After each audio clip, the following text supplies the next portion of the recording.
Member for Ridley, Rocky Mountain House Centre. Today, the Child and Youth Advocate released a report about the death of 15-year-old Levi. This is the story of another child who did not have to die.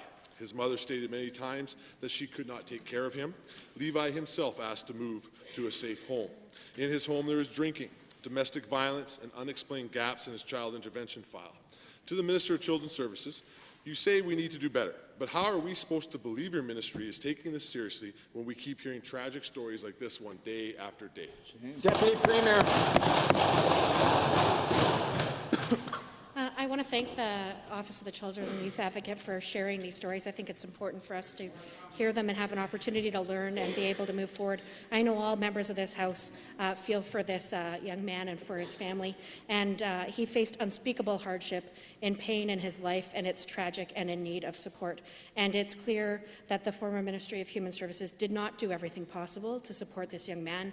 That is unacceptable. We accept the recommendations, and we will move forward to make sure that we do better, Mr. Speaker. First supplementary. Given the minister has the gall to say that the government created the Child Intervention Panel to help kids, but knows full well the panel does not look at case-level data, and given that I have no confidence any meaningful change is going to happen for kids like Levi, and given that Levi's story isn't new either, in the Advocate's report into his death, there are similar recommendations that have been made in 3 previous reviews. Minister, the panel isn't helping kids like Levi. When are you going to take some accountability and actually do your job, make some changes that the Advocate is asking for? Deputy Premier.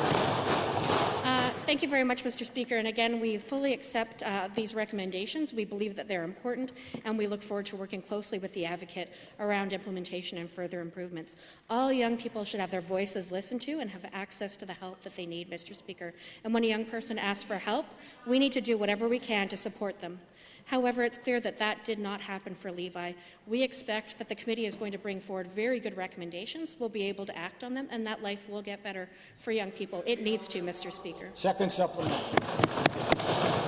Given there are so many times in Levi's short life where he and others cried for help and he never received it, given that in the past police had found several intoxicated adults in Levi's home and him missing for large periods of time, given it was documented he missed significant amount of school, and at age 12 he was found living in a tent because of his mother's drinking, and given that this is yet another case where there were clear cries for help that were ignored from a child and those associated with the child, to the Minister, how will you make changes in the system so that when a young person asks for help out of a dangerous situation, they actually get it? Stop making excuses, stop saying it's the panel because it's not, and tell us what you're going to do.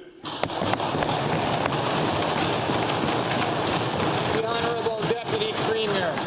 Thank you very much, Mr. Speaker. That's why I'm asking Alberta Health, Alberta Health Services, and the College of Physicians to examine this heartbreaking situation and ensure protocols are in place to care for vulnerable youth. When children ask for help, they need it.